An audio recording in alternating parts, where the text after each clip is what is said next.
तपाई यतिखेर हेर्दै हुनुहुन्छ त्रिशुली खबर टिभी। 24 घण्टा ताजा खबरको लागि हाम्रो च्यानललाई सब्स्क्राइब गर्नुहोला, नजिक रहेको बेल आइकन दबाई हामीसँग जोडिनुहोला। कालापानी लिपुलेक लिम्पियाधुराबारे भारत लचक बनिहाल्ने अवस्था देखिएको छैन। पूर्व राजदूत टङ्क कार्की अझै पनि कालापानी लिपुलेक भारतकै भएको ठकुवा। प्रधानमन्त्री देउबा र मोदीले गरे नेपाली रेलवेको उद्घाटन। नेपाल भारतको जस्तो मित्रता विश्वमा कोही पनि पाइदिन, भारतीय नरेन्द्र मोदीको भनाई। भारतीय मिडिया लेख्छन्, ओली हुँदा नेपालको झुकाव चीनतिर थियो, देउबा आएपछि सम्बन्ध सुध्रियो। देउबा र मोदीले हल्लाए हरियो झण्डा। जयनगरबाट कुर्थाका लागि छुट्यो रेल, भाडा जम्मा 90 रुपियाँ मात्रै। हैदराबाद हाउसमा नेपाल भारत बीच 4वटा सम्झौता पत्रमा हस्ताक्षर। कालापानी लिपुलेक र लिम्पियाधुरा भारतको भएको अझै पनि दाबी। देउबाले गरे यस्तो घोषणा।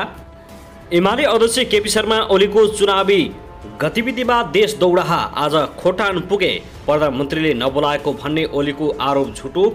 भूतपूर्व गोर्खा सैनिकहरूलाई पार्टीमा प्रवेश गराउँदै माओवादी केन्द्रका अध्यक्ष प्रचण्ड। नेकपा एमाले फलामको चिउरा चपाउनु पर्ने, देशैभरबाट एमाले विरुद्ध सत्तारूढ गठबन्धन। र भारतीय प्रधानमन्त्री नरेन्द्र मोदीलाई देउबाले दिए नेपाल भ्रमणको निम्तो। मोदी सामु प्रधानमन्त्री देउबाले उठाए सीमा विवादको मुद्दा।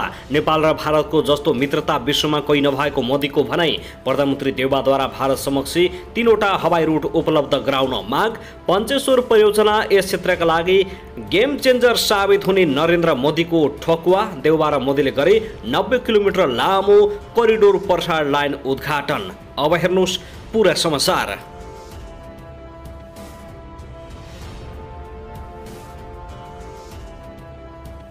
दर्शक महानुभाव नमस्कार, तपाईलाई हार्दिक स्वागत छ हाम्रो च्यानल त्रिशुली खबर टिभीमा।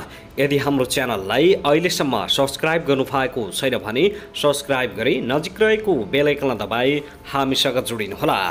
दर्शक श्रोताझै आज पनि हामी तपाईहरुमाझ निकै महत्त्वपूर्ण खबरका साथ उपस्थित भइसकेका छौं। यो भिडियोलाई अन्तिमसम्म हेरी हामी साथ दिनुहोला। दर्शकबिन हाम्रो मेहनतको लागि एउटा सानो लाइक गर्न भने नभुल्नुहोला। कहाँदेखि हेर्दै हुनुहुन्छ, के भन्न चाहनुहुन्छ, तपाईको मनमा लागेका प्रतिक्रिया अवश्य पनि कमेन्ट गर्न नभुल्नुहोला। दर्शकबिन के तपाईँ हाम्रो च्यानलमा नियमित श्रोता हुनुहुन्छ? यदि नियमित हुनुहुन्छ भने तल कमेन्ट बक्समा नियमित लेख्नुहोस्। यदि तपाईँ नयाँ हुनुहुन्छ भने सब्स्क्राइब गरी जोडिनुहोस्, ताकि नयाँ अपडेटका साथ हामी फेरि पनि तपाईहरुमाझ उपस्थित हुनेछौँ। दर्शकबिन आउनुहोस् आजको पहिलो खबरतर्फ लागौं। प्रधानमन्त्री शेरबहादुर देउबाको भारत भ्रमणलाई त्यहाँका छापा सञ्चार माध्यमहरूले पहिलो पृष्ठमा स्थान दिएका छैनन्। देउबाको भ्रमणबारे भारतीय छापा माध्यमले भित्री पृष्ठमा समाचार लेखेका छन्। नवभारत टाइम्सले देउबा भारतीय जनता पार्टी भाजपा मुख्यालय पुगेको समाचारलाई शीर्षक बनाइएको छ।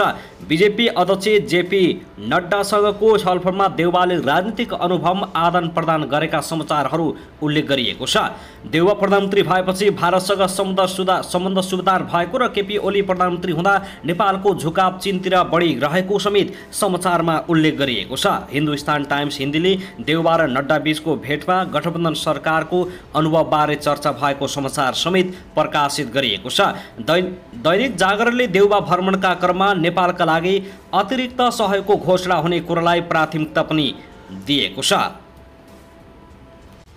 दर्शकबिन त्यसगरी प्रधानमन्त्री शेरबहादुर देउबा र भारतीय प्रधानमन्त्री नरेन्द्र मोदीले जनकपुर जयनगर रेल सेवा उद्घाटन गरेका छन्। नयाँ दिल्ली स्थित हैदराबाद हाउसबाट शनिबार देउबा र मोदीले हरियो झण्डा देखाएपछि जयनगरबाट कुर्थाका लागि रेल गुडेको छ।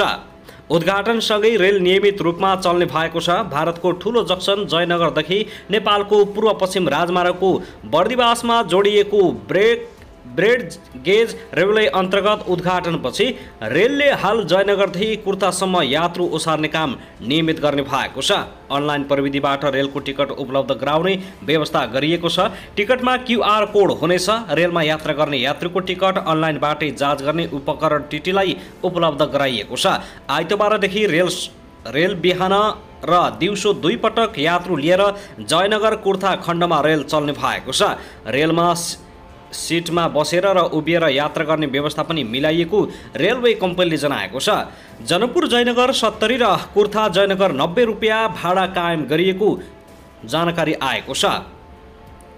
यसै सिटका लागि भने जनकपुर जयनगर 350 र कुर्था जयनगर 450 रुपियाँ भाडा दर कायम गरिएको जनिएको छ। रेल चलाउनका लागि 26 जना भारतीय प्राविधिक कर्मचारी आइसकेका छन्। पहिलो चरणमा अहिले 59 नेपाली कर्मचारी राखिएकोले नेपाल रेलवे कम्पनीका महाप्रबन्धक निरञ्जन झाले जानकारी दिएका छन्। 2077 असोजमा दुवै रेल सेट भारतबाट जनकपुर ल्याइएको थियो। लामो समयसम्म रेल पालले छोपेर राखिएको थियो। गत फागुन 1 बाट ड्राई रन थालिएको हो। 2076 वैशाख 17 मा भारत सरकारसँग रेल खरिद सम्बन्धी सम्झौता भएको हो।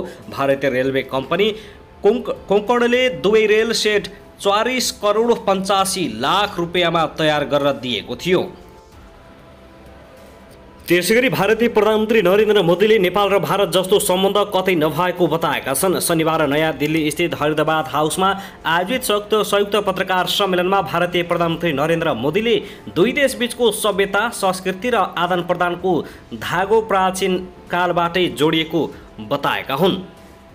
उनले पत्रकार सम्मेलनमा भने, भारत र नेपाल बीचको मित्रता हाम्रा नागरिकहरू बीचको सम्बन्ध जस्तो उदाहरण विश्वमै कहीँ पनि देखिँदैन।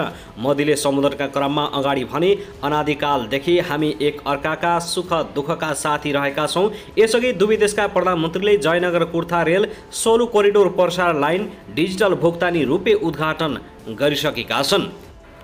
त्यस्तै प्रधानमन्त्री शेरबहादुर देउवाले भारतीय प्रधानमन्त्री नरेन्द्र मोदीसँग सीमा विवादको कुरा उठाएको बताएका छन्। प्रधानमन्त्री देउवाले नेपाल भारत बीचको सीमा विषयलाई स्थापित द्विपक्षीय संयन्त्र मार्फत समाधान गर्न आफूले समक्ष नरेन्द्र मोदीलाई भनेको उल्लेख गरेका छन्। हैदराबाद हाउसमा शनिबार भएको द्विपक्षीय भेटवार्तापछि भएको पत्रकार सम्मेलनमा प्रधानमन्त्री देउवाले भने, हामी देउबा र मोदीले सीमा विषयका बारेमा छलफल गर्यौँ र मैले मोदीजीलाई यो विषय द्विपक्षीय संयन्त्र मार्फत समाधान गर्नका लागि आग्रह गरेको छु। नेपाल र भारतबीच पछिल्लो समय सीमा विवादका कारणले गर्दा समस्या भइरहेको छ। दुई मुलुकबीच सीमा समस्या समाधानको लागि पटक पटक पहल भए पनि अगाडि बढ्न सकेको छैन। सन् 2014 मा मोदीकी लागि परराष्ट्र सचिव स्तरीय संयन्त्र बनेको थियो। 2014 मा मोदीकै नेपाल भ्रमणका दौरानमा सबैभन्दा बढी विवादमा रहेको कालापानी क्षेत्र र सुस्ता क्षेत्रका लागि वार्ता गर्नको लागि परराष्ट्र सचिव स्तरीय संयन्त्र बनेको थियो, जसको अहिलेसम्म बैठक बस्न सकेको छैन। भारतीयले नेपाली भूमि लिपुले कालापानी र लिम्पियाधुरा हुँदै तिब्बतको मानसरोवर जाने सडक बनाएपछि दुई देशबीचको कूटनीतिक सम्बन्ध चिसिएको थियो। केही समय अघि मात्रै भारतीय प्रधानमन्त्री नरेन्द्र मोदीले उक्त सडक निर्माणमा तीव्रता दिएको बताएका थिए।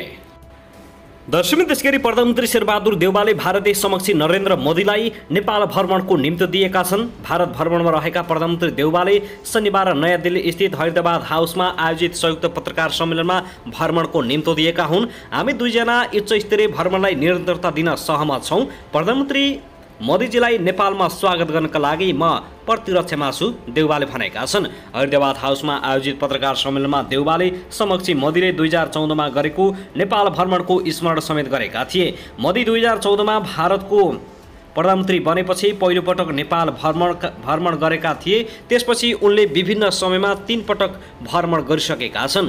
3 दिने भारत भ्रमणमा रहेका प्रधानमन्त्री देउवा आइतबार स्वदेश फर्किने भएका छन्। देउवाको भारत भ्रमणको क्रममा दुई प्रधानमन्त्रीबीच विभिन्न 4वटा सम्झौतामा हस्ताक्षर समेत गरिएको छ। साथै प्रधानमन्त्री शेरबहादुर देउवा र भारतीय समक्ष नरेन्द्र मोदीले द्विपक्षीय सम्बन्धलाई अझ सुदृढ गर्न बाचा गरेका छन्। प्रधानमन्त्रीले दुई देशका जनताको पारस्परिक हितका लागि द्विपक्षीय सम्बन्धलाई अझ सुदृढ गर्ने उल्लेख गरेका हुन्। स्रोतका अनुसार दुई प्रधानमन्त्रीका बीचमा विभिन्न क्षेत्रका सहकार्यलाई अझ सुदृढका साथ अगाडि बढाउने उपायबारे विचार आदान प्रदान गरेका छन्। द्विपक्षीय भेटवार्ता पछि केही बेरमा दुवै देशका प्रधानमन्त्रीले नेपाली रेलको उद्घाटन गरेका छन्। दुवै देशका प्रधानमन्त्रीले हरियो झण्डा देखाएपछि नेपालको रेल सञ्चालनमा आएको छ।